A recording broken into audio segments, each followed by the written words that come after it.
आज जौन विषय बाटे ई लेखकीय विषय बाटे, ई गद्यात्मक विषय बाटे।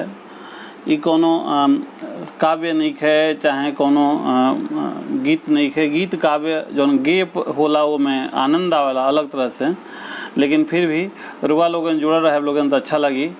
ज्योतिषाचार्य पंडित राकेश पांडे जी भी जुड़ गए बानी, आपके सादर प्रणाम। भाई देवकांत पांडे जी आ गए बानी, भाई जी सादर प्रणाम। राजू यादव जी उपस्थित बानी, आपके सादर प्रणाम। तो आज के जौन विषय बाटे वो विषय जैसन कि रुआ लोग जानता रहे लोग कि भोजपुरी लेखन में कौन कौन चुनौती आवता। अधिकांश लोग एमे लेखन से जुड़ले बाटे और सबके पता बाटे। बलराम राय सर आपके सादर प्रणाम, स्वागत। पंकज गांधी जायसवाल भाई साहब के प्रणाम, स्वागत। बड़े भाई श्री अजीत सिंह जी के सादर प्रणाम। और अब हम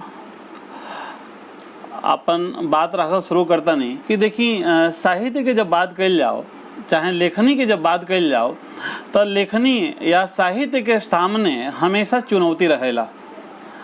कहे खातिर तो यही कहल जाला कि साहित्य समाज के दर्पण ह, बाकी साहित्य जौन बाटे ई दर्पण के पाछहू देखेला। इतने भर ना, ओकरा शोर में जाके ओकरा शोर के पार ले देखेला, वह साहित्य है।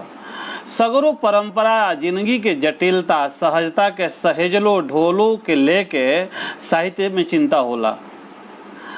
साहित्य ऐसन अथान बा, साहित्य ऐसन साधन बा जौन जिंदगी के जटिल कठिन आ त्रासद बनावे वाली हर स्थिति परिस्थिति के कलम के चाकू से ककोर के ओकरा पीछे के चेहरा दिखावे के प्रयास करेला, ओकरा पीछे के चेहरा के बेनकाब करेला। ई हमरा लगेला कि आज के समय में कोरोना काल में जौन दशा दुर्दशा होता, चाहे किसान मजदूरन के जौन त्रासदी बाटे, वो त्रासदी के चित्रण जौन भी साहित्यकार करत बड़े वो हमरा बात के प्रमाण देता रहे। भाई देवकांत भाई जी के भी जब रुआ लोगन सुननी परसों तो उमें कोरोना के कई गो रचना रहल कोरोना पर आधारित और ये त्रासदी पर आधारित, तो ये हमरा बात के पुख्ता करता।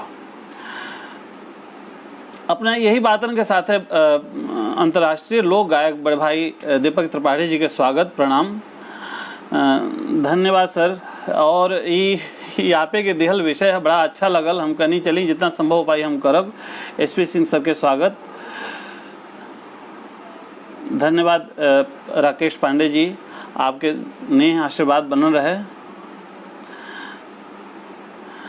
अधिवक्ता आशुतोष कुमार सिंह जी के स्वागत, सादर प्रणाम।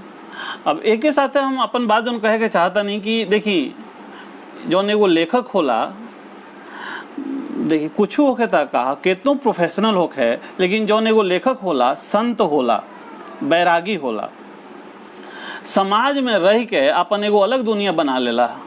देखी जौन लेखक होला वो हर जाति हर धर्म अगड़ी पिछड़ी छूत अछूत बड़का छोटका के रूप में रह के उसे अलगे रहेला, कौनो तपसी जैसन। असली साहित्यकार जौन होले, जैसे वो लोगन देखत होखब लोगन की फेसबुक पर चारों ओर अपना अपना मन के लोग भड़ास निकालत रहेला, लेकिन हमरा लगेला कि जौन असली साहित्यकार होले वो भले सुनी सबके, बाकिर मुंह से माहुर ना उगिल के अपना कर्म से बाउर जौन बटे ओके धोई पोंछी बहाई। यह बात के समर्थन में हम एगो लेख के चर्चा करब। 2018 अक्टूबर में एगो लेख छपल रहा वेब दुनिया में कि साहित्य की चुनौती और लेखक। देखिए वो में कहल बाटे कि कल्पना करें, बड़ा हमरा अच्छा लगल ये प्रसंग, ऐसे हम आपके सामने प्रस्तुत करता नहीं कि कल्पना करें वेदव्यास जैसे लेखक ने अगर एकलव्य के बारे में न लिखा होता तो क्या हम जान पाते कि एकलव्य का अंगूठा कटवा लिया गया था। वेदव्यास क्या नहीं जानते थे कि अंगूठे का प्रसंग लिखकर वे गुरु द्रोण और कौरव सत्ता के कारनामों को उजागर कर रहे हैं। वो नहीं जानते थे, एकदम जानते थे। हालांकि जो द्रोण और वेदव्यास इंद्रप्रस्थ की सत्ता के अधीन थे, उस सत्ता के लिए प्रतिबद्धता उनकी स्पष्ट थी। उसके बाद भी लेखक वेद व्यास ने सत्ता को निरंतर बेनकाब करने का काम किया। यह बहुत बड़ी बात मुझे लगी कि साहित्यकार वही होता है जो देखता है वही लिखता है। इसीलिए तो साहित्य को दर्पण कहा गया है। भैया कनक किशोर जी के सादर प्रणाम, स्वागत।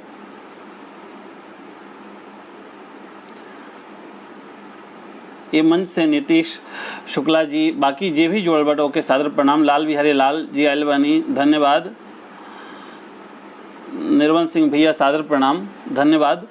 और हमरा ये लगल कि सच में जौन भी लेखक होले, जौन भी कलमकार होले, वो सत्ता के बेनकाब करत रहले, भले ओके अधीन रहले तो का भइल। देखिए एगो यही के साथ एगो दृष्टांत और ही देके हम अपन बात आगे बढ़ावत नहीं कि बात 2005 के है। 2005 में हम अपन हमारे जना मित्र बाड़े डॉक्टर विवेक पांडे, हमरा गृहनगर में जौन पीजी कॉलेज बाटे एबरा होकर हिंदी के एचओडी बाड़े, तो विवेक जी के साथ हम अपना शोध के सिलसिला में मुजफ्फरपुर गए रहनी। हमने गणी अंत मुजफ्फरपुर में डॉक्टर राजीव झा जी की यहाँ रहनी जान और प्रोफेसर प्रमोद सिंह जी से भेंट करे के रहे। हमने के भेंटो भइल, वहाँ के नेह प्रेम भी मिलल। वहाँ के पत्रकारिता पर क्लास लेवे लगनी। वो क्लास में हमनियों को बैठ गए नहीं जान भइल कि विद्वान से ज्ञान जितने मिले बहुत कम बटे और ले लेवे के चाहिए कोनो बहाने। वही में वहाँ के कहनी कि साहित्यकार और पत्रकार एक ही जैसे समाज के सांच रखेला लिखेला, बस तरीका होके के चाहिए। जब साहित्यकार और पत्रकार, बड़ा रोचक प्रसंग हमरा लगेला, ऐसे हम प्रस्तुत करता नहीं कि जब साहित्यकार और पत्रकार केहू के जूतो मारी तो वो मखमल में लपेट के ये तरह तह दर तह लपेट के मारी कि जरा गाल पर लागी वो अपन गाल बड़ा प्यार से सहला या कही अरे वाह बड़ा कोमल बाजी।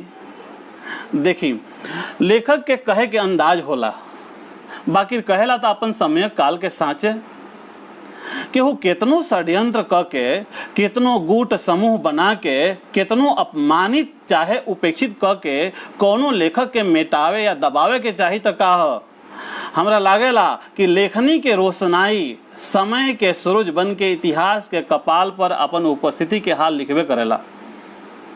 और इस साहित्य जस जो बाकी भाषा के साहित्य बा, वही तरह भोजपुरियों के लेखक लोग भले केतनो वाद सिद्धांत आ गुट में बनाइल बा, बाकी लेखनी उठौले ओ हाथ वाला लेखलों के सामने कम चुनौती नहीं है। हमरा से अच्छा रउआ सब जानता नहीं कि कितना चुनौती बा, भयंकर चुनौती बा। रउआ लोगन के आशीर्वाद से, बड़ लोग के आशीर्वाद से, बाप महतारी के आशीर्वाद से कुछ किताबन से जुड़े के ओकरा लेखनी मतलब लेखकीय सदस्य बने के संपादन करे के मौका मिलल बाटे। तो उससे जौन हमरा अनुभव लगल ओमे भोजपुरी के सबसे ज्यादा बाटे, तो उससे हमरा जौन अनुभव लगल उहे लगल कि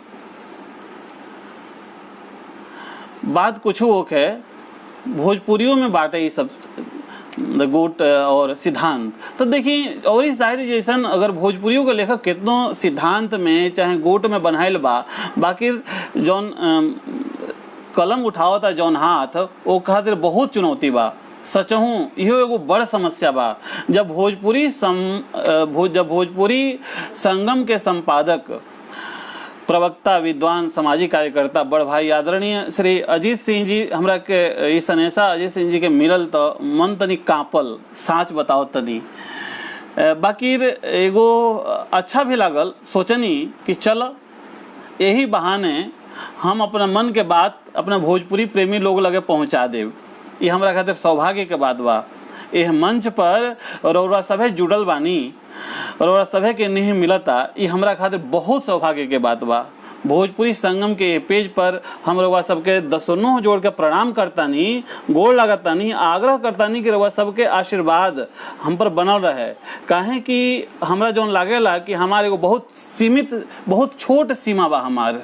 वो छोटहन सीमा में छोटहन अनुभव, कांच बुद्धि या डगमगात कलम से जौन लिखब वो बिना रउआ लोगिन के आशीर्वाद के कुटुम हम बोल नहीं सकत ना लिख सकता नहीं। तो यही से रउआ सबके आशीर्वाद बनल रहे, एक एक कामना बाटे।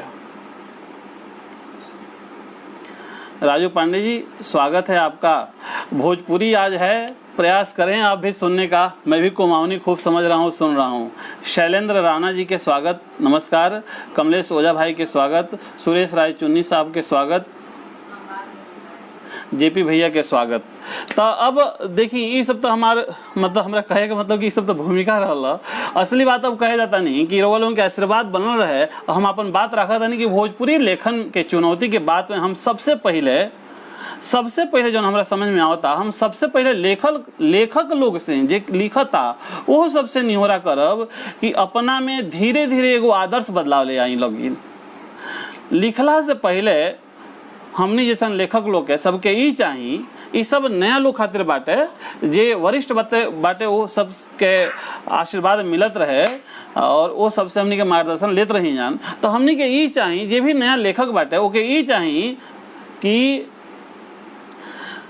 हमने के एगो आदर्श अपना में बदलाव लावल जाओ का कि लिखला से पहले हमने के खुद सवाल करे के चाहिए अपने आप से कि जौन हम साहित्य लिखे जात बानी का वो खाली मन में उठल भावना के उत्तेजना भर है कि आम आदमी के भावना के साथे सहानुभूति व्यक्त करे खातिर एक कौनो गंभीर जिम्मेदारी या भूमिका भी बा। ये जरूर सोचे के चाहिए हमनी के। देश के वर्तमान परिस्थिति पढ़ाई करत लइकन छात्रन के मन में जन्मत अवसाद, अशांति, धार्मिक वैमनस्य जौन बाटे, राजनीतिक अराजकता जौन बा, अस्वस्थता, उत्तेजना, राष्ट्र रक्षा, आज के समय में ये वैश्विक महामारी कोरोना के बीच किसान मजदूरन आहमा सुमा सबके जौन सबके साथ जौन सबके मन में जौन उठत आक्रोश, अवसाद और अपेक्षा उपेक्षा जौन बाटे, एकरा सतवे जौन विकास के नौका सोपान विकास के प्रक्रिया के बीच चलत भटकत समाज में जहां बा का हमनी के सोचे के चाहिए कि ओह खातिर साहित्य लिखे के तैयारी होता वो जायज बानो। जो हम साहित्य लिखता नहीं का ई सब खातिर तैयार बाटे का ये साहित्य में जो हम लिखे जाता नहीं काओ में एक प्रतिबिंब नजर आई। बड़ भाई अशोक चौबे जी के सादर प्रणाम, शशि रंजन भाई के प्रणाम, स्वागत। तो ये हमने के जब लिखे से पहले हमने के सब विचार करे के चाहिए कि हम जौन लिखत नहीं हम समाज के का देब। मतलब मूल रूप से जौन कहल बटे तुलसी बाबा कहले बानी कि भले वहाँ कहले बानी स्वांतः सुखाए, लेकिन असली बात लोक मंगल ही बाटे। साहित्य के असली जौन आत्मा है लोक मंगल है। तो का और लोक मंगल मतलब वर्तमान समय के जौन ए बेरा काल परिस्थिति में चलता वो ओके बाद का हमारा साहित्य में आवता है, हमने के जरूर ध्यान देवे के चाहिए। हम ये बात विशेषकर नौका लेखक लोग खातिर कहनी है कि कागज रंगने से पहले, स्याही बढ़ावे से पहले, कलम उठावे से पहले हर लेखक के इतना सोचे के चाहिए। एक बाद जब वो लिखत बानी तो सबसे पहले अपने ही 2-3 बेर पढ़ ली, बाद में कोनो वरिष्ठ मनई साहित्यकार चाहे भाई बंधु के दिखाई जी। अगर केहू वरिष्ठ साहित्यकार नइखे मिलत चाहे नइखे भाव देत, इहो सब समाज में होला, तो अपना से बड़ केहू के दिखाई, ना ही तो अपने संगतिये लोग के दिखाई, लेकिन दिखाई जरूर।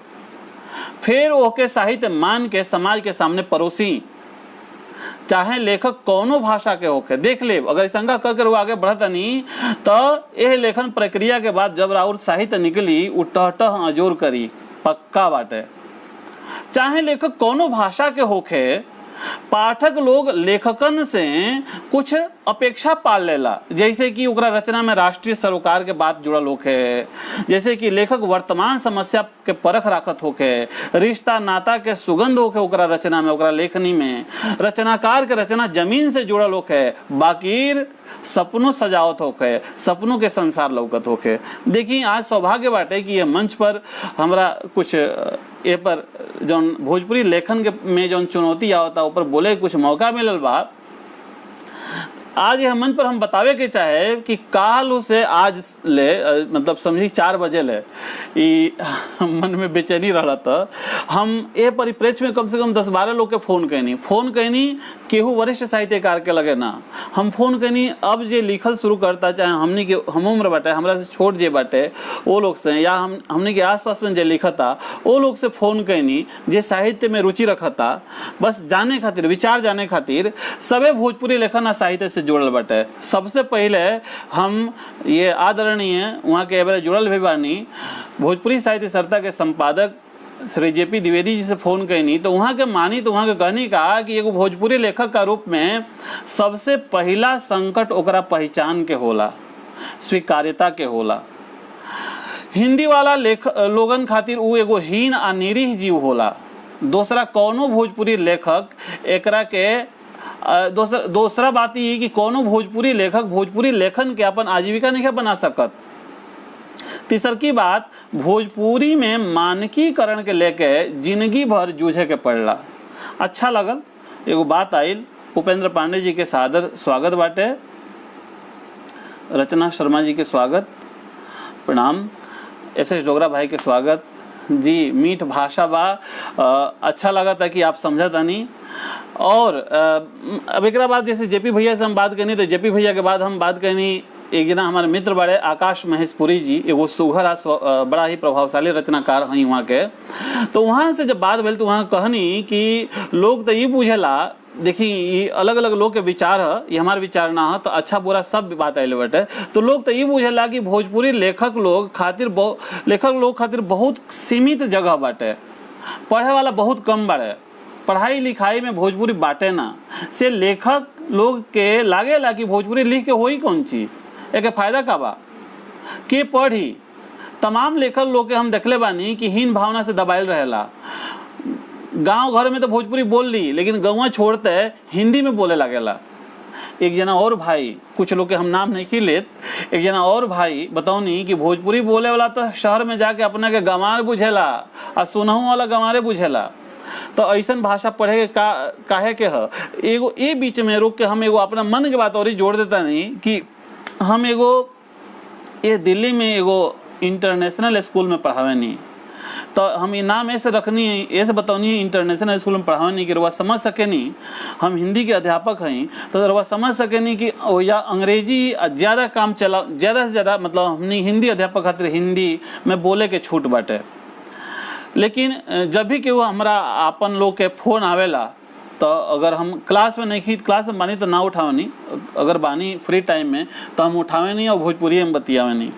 एक बेर एगो घटना घटल, लाइब्रेरी हमरा के बहुत लगभग ओकर लंबाई बटे 300 गज के आसपास में, तो लाइब्रेरी में हम बतियावत जात रहनी, तले पीछे से एक जनी टीचर अली और वो हमारा साथ कुछ दूर लगैली। जब फोनवा कटल तो कहली कि ए सर रुआ भोजपुरी जाने नहीं। इस सुन के बड़ा आनंद आयल। आ तब से जब वो मिले ली चाहे हम मिले नहीं तो हमने भोजपुरी में बतियावे नहीं जा। तो देखी भाई जी जे भी कहल वो जे कहल हम नाम नहीं लेत कि लोग गंवारे बुझेला, लेकिन हम बड़ा गर्व से जहाँ भी मौका मिल भोजपुरी में बतियावे नहीं। हमरा जैसा हजारों लाखों करोड़ों लोग बाटे। एक भाई तो बतौले कि आजू भोजपुरी खातिर लोग ई धारणा बना लेला बा कि ई जौन बा तौन अश्लील साहित्य बा। सुनी सब है, साहित्य और गाना एके में जोड़ लेला बा बहुत लोग, चाहे कि वो माने ना माने। ई दुर्दशा भोजपुरी के गीतन के कारण भइल बा।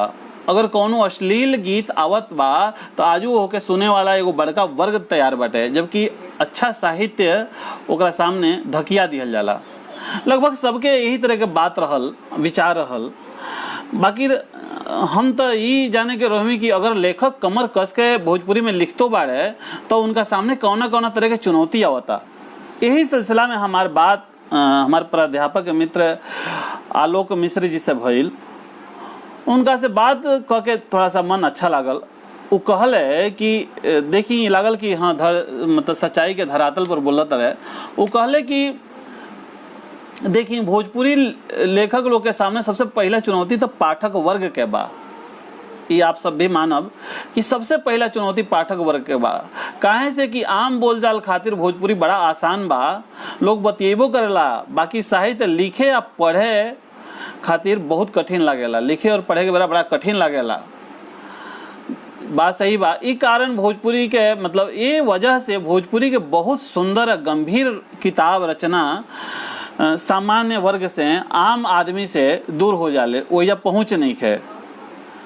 जौन आम आदमी लगे उपलब्ध बा वो दूसर तरह से बाटे। जैसे रुआ के कह सके नहीं कि फुहड़पन वाला संगीत के मामला में वो सबसे ज्यादा स्थान ले बा। तीसरका वो बतौले कि भोजपुरी के समय के साथे नया प्रोफाइल में पेश होके के चाहिए। मतलब समय के साथ नया प्रोफाइल में पेश होके के चाहिए का अर्थ उनका कहे का मतलब ये भइल कि भोजपुरी के हर भाषा के शब्दन के स्वीकार करे के चाहिए आ ऐसे का हुई भोजपुरी के शब्द भंडार बढ़ी। समय के साथ ई परिवर्तन होके के चाहिए। बात जायज लागल। यही विषय में हम एक आध जने से इहो बात जाने के चाहें कि का कइल जाओ कि भोजपुरी के प्रति भोजपुरी में पाठक वर्ग तैयार होके, पाठक वर्ग के रुझान पैदा होके। तो कुछ जवाब मिलल कि सबसे पहले तो आम आदमी आ ओहू में खास करके युवा वर्ग से जोड़े खातिर अनिवार्य विषय के रूप में पाठ्यक्रम से जोड़े के चाहिए। एक जने इहो बतिया कहूँ कि कम से कम एहू तरह पाठ्यक्रम में अनिवार्य कइल जाओ कि कम से कम नंबर ला के पासिंग नंबर लावल जरूरी बाटे। एहू से बहुत कल्याण हुई भोजपुरी के। देखिए ये पर बहुत तर्क आ सकेला कि भोजपुरी 8वीं अनुसूची में सम्मिलित नहीं है तो का भइल अपने की यूनिवर्सिटी वगैरह में पढ़ावल जाला तो ई कोनो मुश्किल काम नहीं के पढ़ावल जा सकल जाला। मृत्युंजय सिंह जी आगे बनी, स्वागत आपके। 2 मिनट हम आप सबके देख लें। शिव श्याम तिवारी जी के स्वागत नमस्कार। अरविंद यादव जी के स्वागत नमस्कार जी। शशि रंजन भाई जी बहुत बढ़िया बतिया कहनी कि लोग पढ़त कम लिखत ज्यादा बाटे, सीखत कम कहत ज्यादा बाटे। बिल्कुल वही में से एगो हमहू बानी, लेकिन फिर भी तरुणा मैम आगे बनी। जय हो तरुणा मैम, आज भोजपुरी सीखे के बाटे। मनोज कुमार जी धन्यवाद भाई जी। पूजा कौशिक जी के स्वागत, आप आगे बनी नमस्कार। धन्यवाद तरुणा मैम, आप समझ रही है सौभाग्य है। प्रकाशन और पाठक के अभाव सबसे बड़ समस्या लेखक के सामने। जी प्रकाशन तो अब मान ली बहुत कुछ होतो बाटे, लेकिन पाठक सबसे कनक किशोर जी कहता नहीं तो हम कहते नहीं पाठक के अभाव सबसे अधिक बाटे। देखिए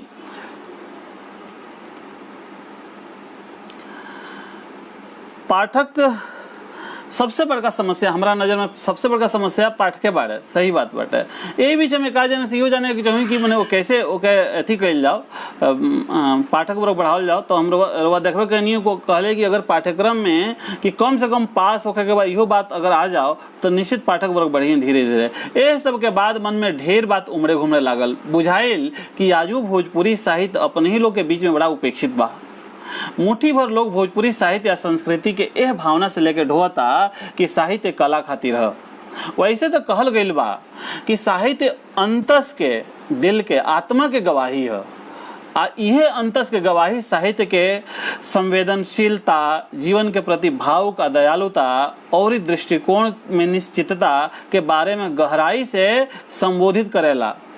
साहित्य वो साक्ष्य है जौना के लेखक लोग अपना कला से के स्रोत के रूप में पौले बाटे।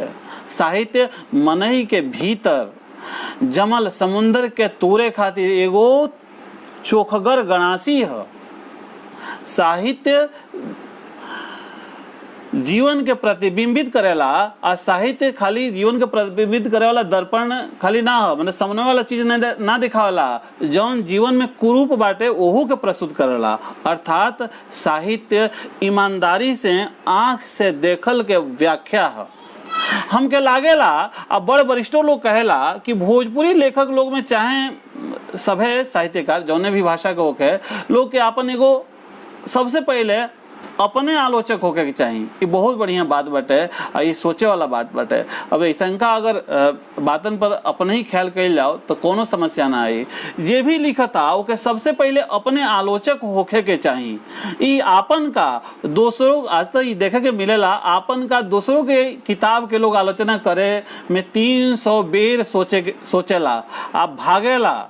एगो तो हम अपने ही के उदाहरण मानता नहीं कि हम सही बताता नहीं आपसे, हम देखा नहीं कि सगत कहे से वो रचनाकार लोग के पता ना अच्छा बुरा लगी। 3 गो किताब में हम मार्का लगा के धैले बानी कि हम समीक्षा लिखब, लेकिन वो लगभग ढेर दिन से वो अभी पढ़ल बाटे। तो ऐसे ही बहुत लोग बाटे। अपन आलोचक भइला में सबसे बड़का फायदा ई होई कि हमनी के जौन आत्ममुग्धता में अपने ही लिख के गुनगुना के मस्त हो जानी, जन बोला कि हम तो लिखिए देनी, अब का पूछे के, अब तो हमरा मिल जाई नोबेल प्राइज। तो जौन आत्ममुग्धता में अस्तरहीन जौन लिखा जाला ऊ ना लिखाई। आपन आलोचक भइला के सबसे बड़का फायदा ये होई। अस्तरहीन साहित्य के रचना से आदमी बची। तू हमके शेर कह, हम तक के सवा शेर कही, भोजपुरी लेखक लोग के सामने ये एगो बड़ चुनौती बा। गुटबाजी में अक्सर देखल जाला कि बढ़िया बढ़िया रचना के समालोचना छूट जाला।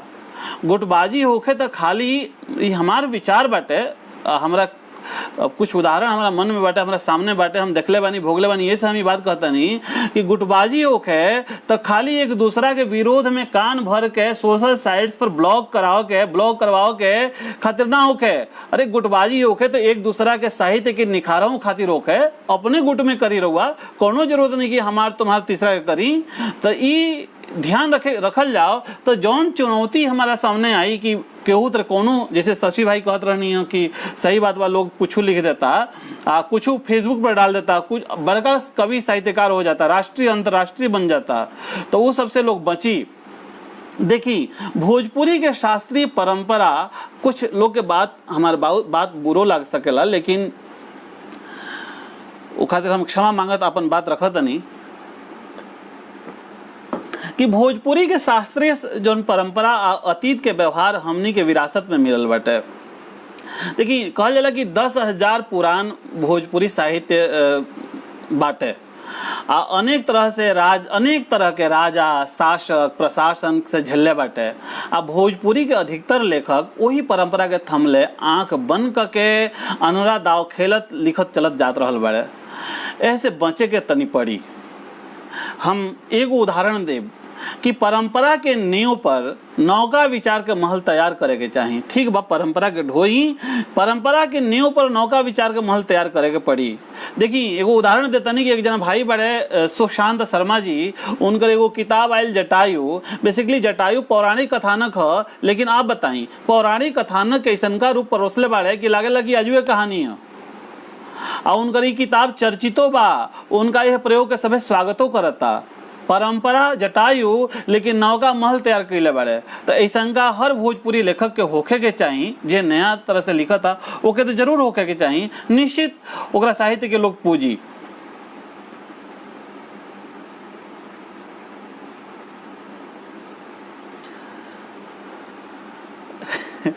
जी तरुणा मैम, बहुत अच्छा लगा था। कमेंट भी भोजपुरी में करे के प्रयास करता नहीं आप। तो देखिए भोजपुरी लेखक के सामने ढेर चुनौती बा, कई तरह से चुनौती बा। वो लोग ढेर चुनौतियों से जूझ भी रहल बाटे। सच्चाई हो बाटे। देखिए दहशत के दौर में विचारण के कट्टरता, पूंजीवाद के प्रति अवैज्ञानिकता, धर्मांधता, जातिवाद, क्षेत्रवाद, भाषाई संक्रमण और अमानवीयता जैसन चुनौती भोजपुरी लेखक के लोग के सामने मुंह बाके खड़ा बाटे। देखिए बाजारवाद केहू से भुला नहीं कर सकत, केहू के त्याग नहीं कर सकत, केहू से मुंह नहीं के मोड़ सकत। तब बाजारवाद से जन्मल उपभोक्तावाद समाज के हर वर्ग के अपना चपेटा में ले ले बाटे। ये तो सबके माने के पड़ी। ओह से और भाषा के लोग लेखक लोग के सथवे और भोजपुरी लेखक लोग अछूत नहीं खे। ई जौन बाजारवाद वाला बात बाटे, ई जौन चुनौती बा, ई 3-5 के खेल बाटे। समझी साहित्य के साधक लोग ऐसे एमे फेल बा, ई समझी। देखिए एकर फायदा हिम्मत करके, चाटुकारिता करके, चिरौरी करके, कुछ प्रकाशक इत्यादि एकर फायदा उठा ले। भोजपुरी संस्कृति में मतलब चाचा जी, बाबा जी, भैया जी, दादाजी, हमार बाबू, काकी, फुआ, दीदी के संस्कृति है। यही रिश्तन के आधार पर सर्व आदरणीय सर्व आदरणीय और सर्वमान्य लोग के तथा संभावना संपन्न साहित्यकार लेखक लोग के संबंध के फायदा उठा के कुछ लोग के बुझाला कि वो लोग के बुझाला कि जितना हो सके फायदा उठा लिया जाओ। और लोग उठावेला, जरूरत पड़ला पर राम राम ना तो बस सीताराम दूर से ही लोग कर देला। बाजारवाद के दुआरी पर बैठल ई जौन अवसरवादितावाद जैसा वाला जौन गार्ड बाटे ना, ऐसे भोजपुरी लेखक लोग के सतर्क रह के पड़ी, सावधान रह के पड़ी। ई आज के कोरोना जैसन बीमारी बा, लौकी ना चपेटा में ले ली। भोजपुरी लेखक के सामने जनमानस के जागरूकता करे, नया नया तकनीक के अपडेटो करे के समस्या बा, चुनौती बा। हमेशा अपडेट रहे के चाहिए। ई ना कि अरे हम तो खाली साहित्य साधना करे नहीं, लिखे नहीं, ओकरा आगे बढ़े के चाहिए। सांत्वना सरकार जी।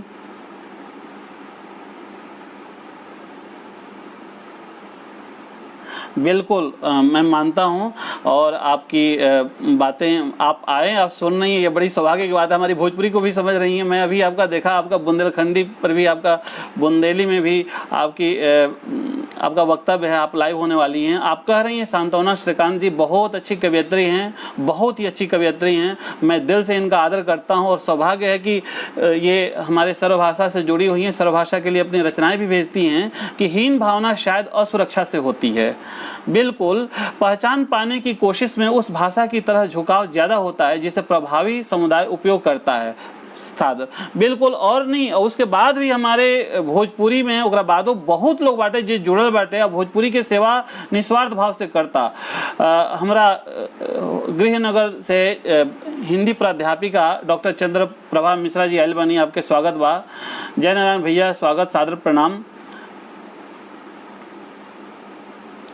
जी भैया। वो हम आगे बात कहब। शशि रंजन कहते नहीं, लोग साहित्य लिखे के शुरुआत कविता गजल शायरी से शुरू कर रहल बा, यही में उलझ जाता। एक नया का लेखक लोग गद्य साहित्य से घनघोर दूरी रखता है। हम ये बात के रखले बानी, हम रखब ये बात के समालोचना केने बा भोजपुरी में। बिल्कुल समालोचना होखे के चाहिए, नहीं खे तो ओके क्षतिपूर्ति कैल जाई और लोग करतो बाटे, जितना संभव बाटे लोग करतो बाटे।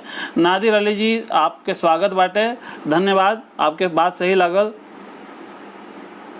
जी भैया। प्रयास कैल जाई कि बात के बेबाकी से सामने रखल जाओ और लोग करता, लोग लिखतो बाटे। और देखिए शुरुआत तो होता।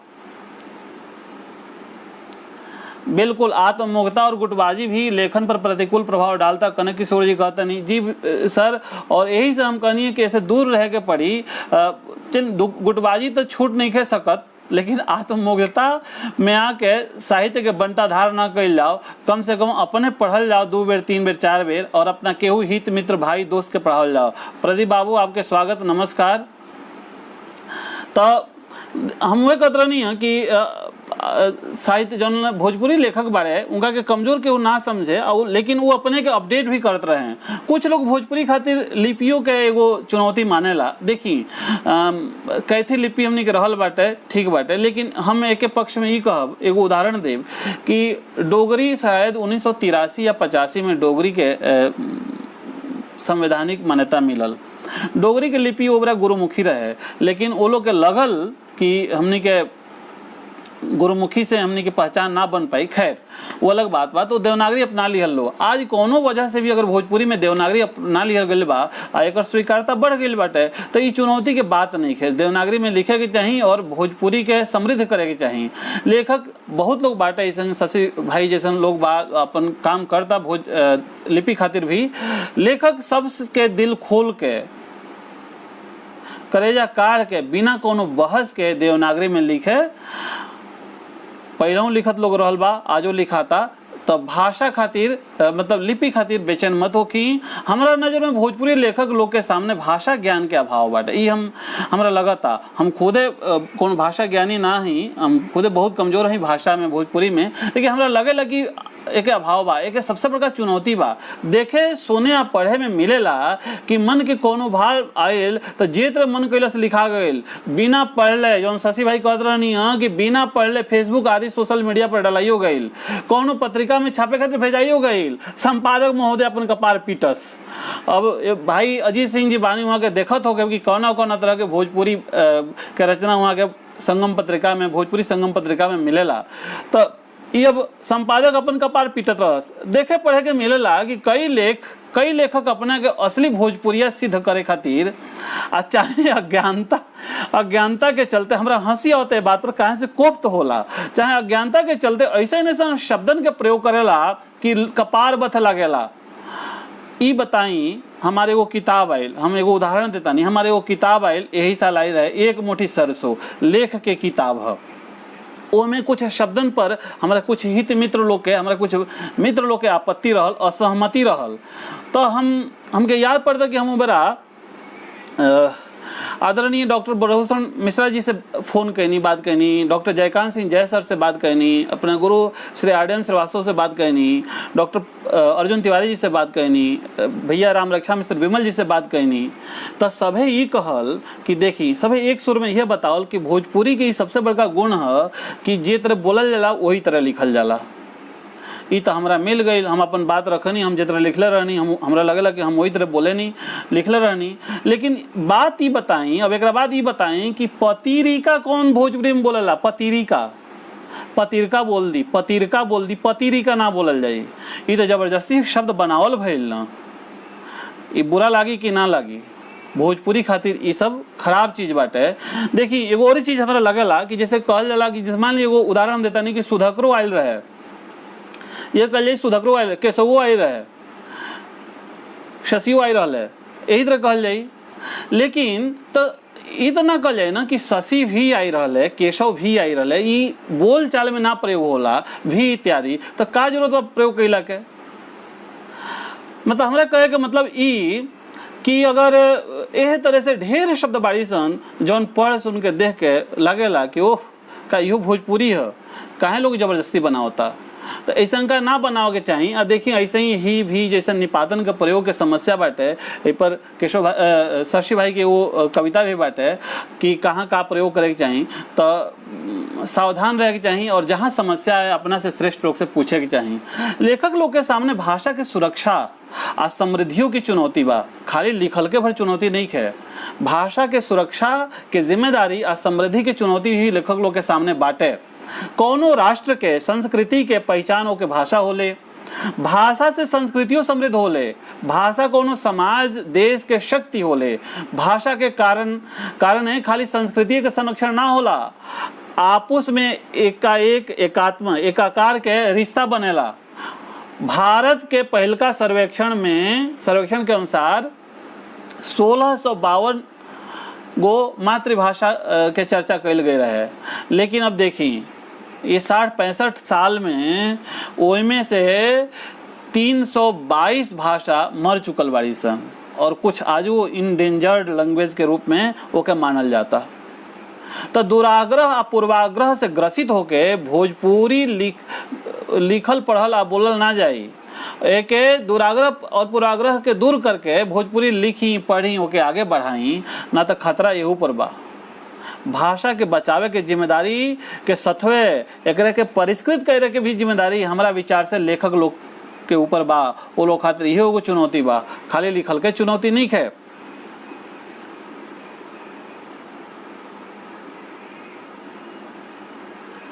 राम किशोर जी देखत नहीं, स्वागत आपके। प्रदीप बाबू लिखत रहे भोजपुरी भाषा में लेखकों की चुनौतियां विषय के सभी पक्षों पर। धन्यवाद बाबू, बहुत बहुत धन्यवाद। सिंगर प्रतीक कुशवाहा जी सादर प्रणाम।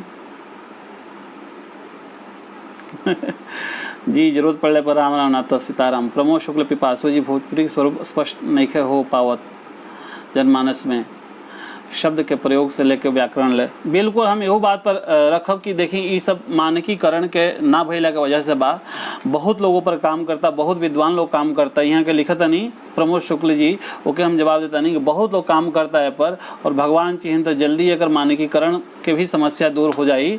विकास मिश्रा जी सादर प्रणाम। राम प्रकाश बाबू आगे नहीं रुआ के सादर प्रणाम। बिल्कुल प्रदीप बाबू चाटुकारिता लेखन में लागल बाटे, चारण संस्कृति आजू कई तरह से बाटे। कमलेश पांडे जी सादर प्रणाम, आप सिंगापुर से जुड़ल बानी। संतोष कुमार जी सर प्रणाम सर, धन्यवाद। तो अब यही के साथ हम गुरुचरण सर आगल बानी, सादर प्रणाम आपके, बहुत बहुत धन्यवाद सर। आपके आशीर्वाद बधाई मिलल, गुरुचरण सर के आशीर्वाद बधाई मिलल। तो हमरा यही के मतलब कहे के ई रहला कि देखी सामान्य रूप से अगर लिखल शुरू कइल जाओ, लेखक लोग के सामने आजो सांच लिखे के चुनौती बाटे। ई चुनौती हर कालखंड में रहल बा, आजो बा। सांच लिखे के कितनो चुनौती होखे, लेखक लोग के अपन जिम्मेदारी निभावत लिखे के चाहिए। कौनो भाषा के साहित्य होके, भोजपुरी साहित्य लेखन हर कालखंड में युवा साहित्यकार लोग से साहित्य आ समाज के अधिक अपेक्षा बढ़ जाला। तो नवाहा लेखक लोग के हमेशा यह बात के ध्यान रखे के चाहिए।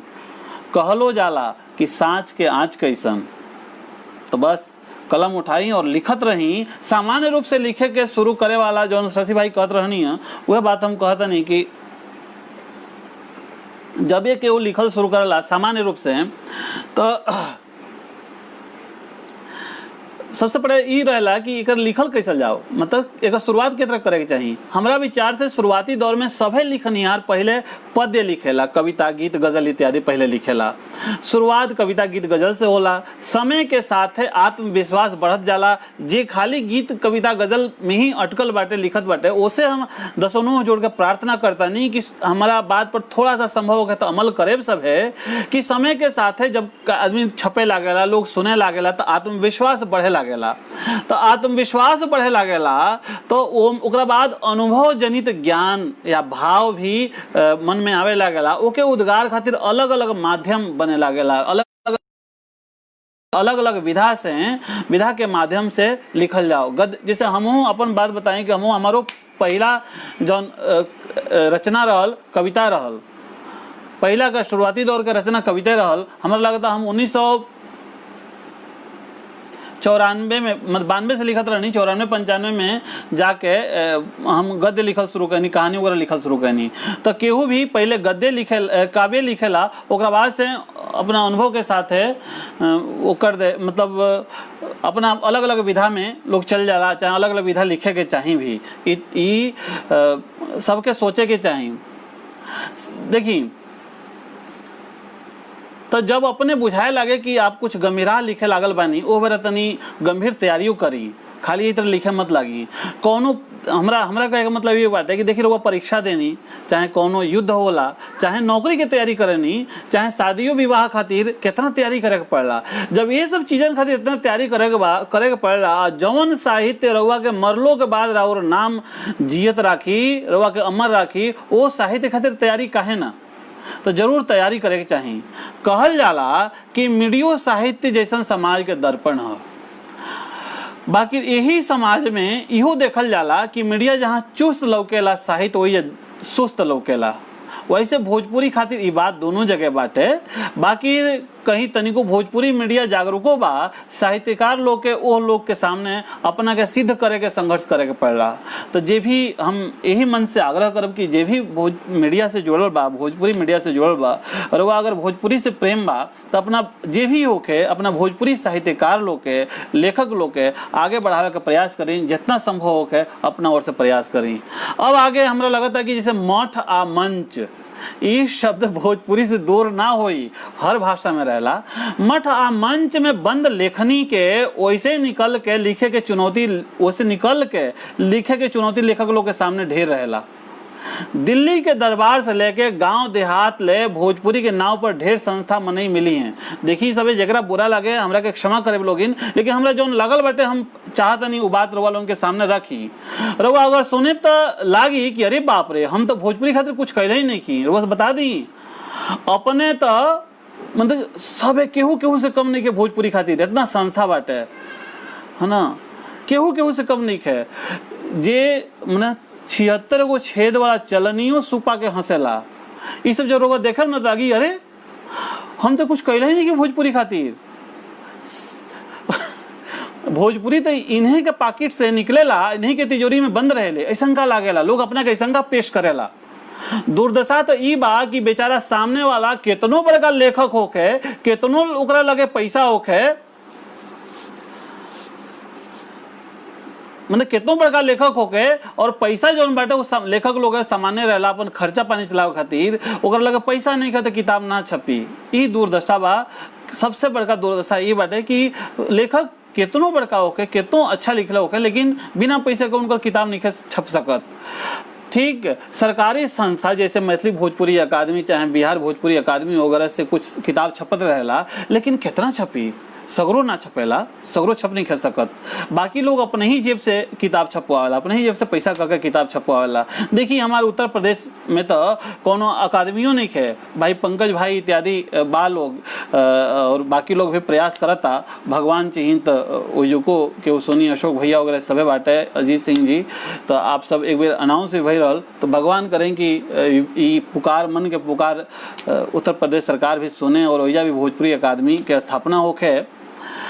तो वो खातिर अब अपना जेब से भोजपुरी आंदोलन, अपना जेब में भोजपुरी आंदोलन धरे वाला लोग के मुंह में लकवा मार जाला। किताब छपवावे खातिर चाहे हेल्प करे खातिर केहू कुछ नहीं के बोल सकत।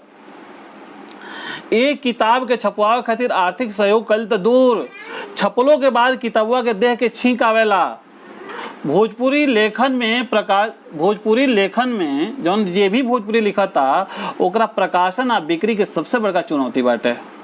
हम अपने छोटहन अनुभव के आधार पर कह सकतानी कि जे प्रतिष्ठित आ वरिष्ठ साहित्यकार बा ओकर जब आशीर्वाद मिल जाला छोटहन लेखन के, तो मन चौड़ा हो जाला, आत्मविश्वास बढ़ जाला। देखिए मतलब सकारात्मक ऊर्जा के अनुभव खे लागेला। हम कई जने के देखले बानी कि किताबवा तो ले ली, साथे फोटोवो खिंचवावे में अछूत बुझे लगी। कई संख्या लोग बाटे किताब पर चर्चा कल तो दूर महाराज, अरे दो शब्द लिखल बोलल भी ओके पाप लागेला, ऊपर भी लोग दमी साध लेला। पूर्वाग्रह से दूर रहल आ बचल सबसे बड़का चुनौती बा भोजपुरी लेखन में। हमरा जौन लगता कि एगो और बात देखी, भोजपुरी खातिर ढेर संस्था लोग के सम्मानित करेले। के कौन लेखक बड़े जिन सम्मानित होके के ना चाहेले अपने लेखनी के दम पर, तो ढेर संस्था सम्मानित करेले। निजी संस्थान के बात अलग बा, वो क्षेत्र जैसे मान लीजिए कि अजीत भाई जी यहाँ के माई कार्यक्रम करनी, चाहे सर्वभाषा ट्रस्ट करता, चाहे साहित्य सरता इत्यादि भाई इत्यादि अलग अलग संस्था से काम होता, तो वो तो निजी संस्थान के बात अलग बा, वो सब अपना बेमत भर करेला। बाकी जो भोजपुरी लेखक लोग के सरकारी सम्मान या अन्य भाषा सरकारी सम्मान जो मिलेला, इरवा देखब सब है बहुत पीड़ा के बात बटे। अन्य भाषा के सम्मान की तुलना में ओकर रकम बहुत कम होला, नाम के बराबर होला महाराज। ओहू में ही दृष्टि से देखल जाला। इहो एगो कारण बाकी आर्थिक रूप से अपना के कमजोर भइला के डर से ढेर साहित्यकार भोजपुरी में ना लिखेले। भोजपुरी में एगो और समस्या बाकी यही किताब आ पत्रिका खरीद के पढ़े वाला लोग गिनती के बाटे केहू नहीं खे। ये सबसे बड़का चुनौती बा, एह पर सबके ध्यान देवे के चाहिए। आज जे समर्थ बाटे ओके सामने आके सामाजिक दायित्व जन निभाएला लोग, ओहमें भोजपुरी साहित्य के समृद्धि खातिर व्यक्तिगत रूप से भोजपुरी के किताबन के भी कीन के बांटे के चाहिए, उपहार देवे के चाहिए। देखी अभी यही साल जौन अच्छा चीज बाटे ओके कहे के चाहिए, ऊपर चुप रहल भी पाप है हमरा लगाता। अभी यही साल के एगो बात है, दूगो उदाहरण हमरा लगे बाटे, हम लोग के सामने पेश करता नहीं। और वो कार्यक्रम में हम अकेले ना रहे, सैकड़ों के संख्या में लोग रहे, लोग ये बात के देखल भी जे रहे वो प्रमाण बाटे। एजुक्यू कुछ लोग शशि भाई चाहे जेपी भैया वगैरह एजुक्यू उपलब्ध बाटे। दूगो उदाहरण हम बताओ तनी। हम जब कहनी है कि जे भी बाटे सामाजिक रूप से समाज के कल्याण में लागल बाटे, ओके चाहिए कि वो भोजपुरी किताबन के खरीद के अपने पढ़े भी और लोग के बांटे भी, उपहार भी दे। अजीत भाई जी बानी, अजीत सिंह जी यहाँ के भोजपुरी संगम के संपादक जी, तो यहाँ के हमारा सर्वभाषा के कार्यक्रम में अतिथि रहनी। आज चले लगनी तो यहाँ के हाथ हम देखनी 22-23 गो किताब, यहाँ के 22-23 गो किताब कीन के ले जात रहनी। कहीं से वजह स्टॉल लागल रहल, हमारा बड़ा अचरज भइल। हम कहनी तो यहाँ के कहनी कि हम अपने साथ दूसरों के पढ़ाए, अपने पढ़बो करे बंटबो करे। ये बात सुन के बड़ा सुखद लागल, सही बताओ तनी। इतने ना 15 फरवरी 2020 के बात है, गाजियाबाद में एक जना बुजुर्ग भोजपुरी के सिपाही बड़े अशोक श्रीवास्तव जी, वहाँ के अपना संस्था पूर्वांचल भोजपुरी महासभा के ओर से होली मिलन कार्यक्रम करावेनी। तो ये साल भी होली मिलन कार्यक्रम रहे, हम गए रहनी। तो वो होली मिलन कार्यक्रम में वहाँ के लगभग 51 अतिथि लोग के मोमेंटो के बदले भोजपुरी किताब दे के सम्मानित कैनी। ये कम बड़ बात नहीं है, करेजा के बात बाटे और ये अनुकरण करे वाला बात बाटे। जब ऐसा जब मामला होई, ऐसा जब समाज में लोग होई, तो निश्चित ही भोजपुरी लेखक लोग अपना के थोड़ा सा अच्छा मानी लो कि वो लोग किताब भी बिकी। ऐसा और समर्थ लोग कर सकेला। ओके, एक के कैला से लेखन के हिम्मत बढ़ी, धीरे धीरे भोजपुरी लेखक लोग अपना के आजीविका चलावे वाला बुझे लगी कि लेखन से भी, लेखनी से भी रोटी पानी चल सकेले। नहीं तो जौन दुख बाटे वो दुख ये व्यक्त करता नहीं कि कलम से रोटी के जुगाड़ करे के चक्कर में लोग ऐसने गीत आ कहानी लिखे खातिर फिल्म के गाँव में मुंबई पहुंच जाई, आ कुछ लोग के छोड़ दी ओइजा, तो बाकी लोग दुअर्थी संवाद आ गीत लिखे लगी। समय थोड़ा सा ज्यादा होता, 2-3 मिनट और हम लेब अपन बात रखे खातिर कि कहल जाला भोजपुरी में 20 से 25 करोड़ लोग भोजपुरी बोलेला। बाकी सवाल ई बा कि पढ़ेला कितना लोग।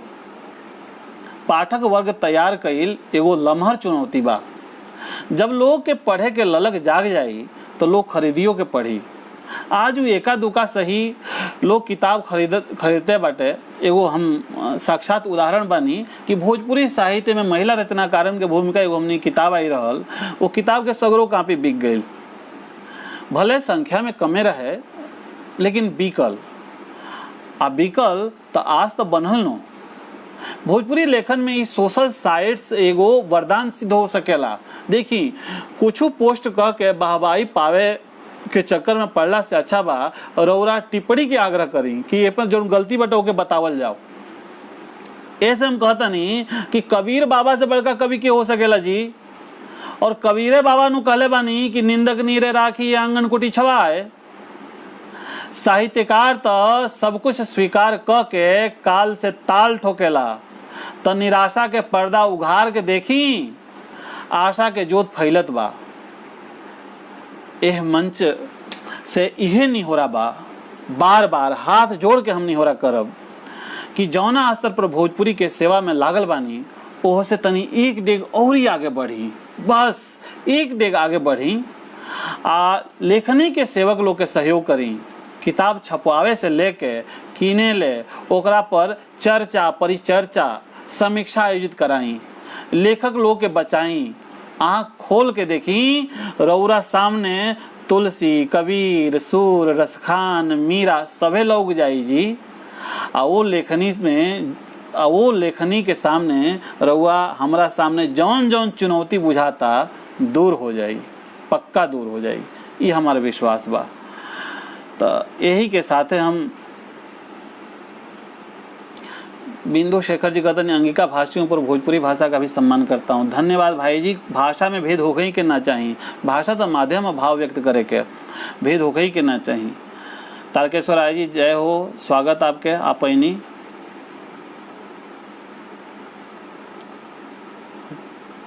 आप सबके बहुत बहुत प्रणाम और आप सबके आभार किरवा लोगिन हमरा के झेलनी लोगिन। उज्जवल बाबू आयल बड़े भोजपुरी मीडिया खातिर हम रउआ सभे से आगे हाथ जोड़ता नहीं कि रउआ सभे हमनी के मार्गदर्शन करें। बहुत बढ़िया बाबू, पूरा तरह से प्रयास कर जाई और रउआ तो जुड़ल बानी, बड़ा अच्छा लिखे नहीं भी, धन्यवाद आपके जी। तारकेश्वर राय जी ई हम दो उदाहरण बताऊनी। अशोक श्रीवास्तव जी वो कार्यक्रम में जौना में संजोली के कार्यक्रम रहल, वहाँ के केहू के मोमेंटो ना देहनी, शॉल ओढ़ौनी और किताब पैक करके देहनी, भोजपुरी किताब पैक करके देहनी। ये बहुत एगो अनुकरण करे वाला चीज बाटा, करे के चाहिए। सादर प्रणाम सर, आरडीएन सर, हमारे गुरु जी आयल बानी सुनतानी। आभार सर, आपके आशीर्वाद से ही सब कुछ होता, दो शब्द बोल पावता नहीं।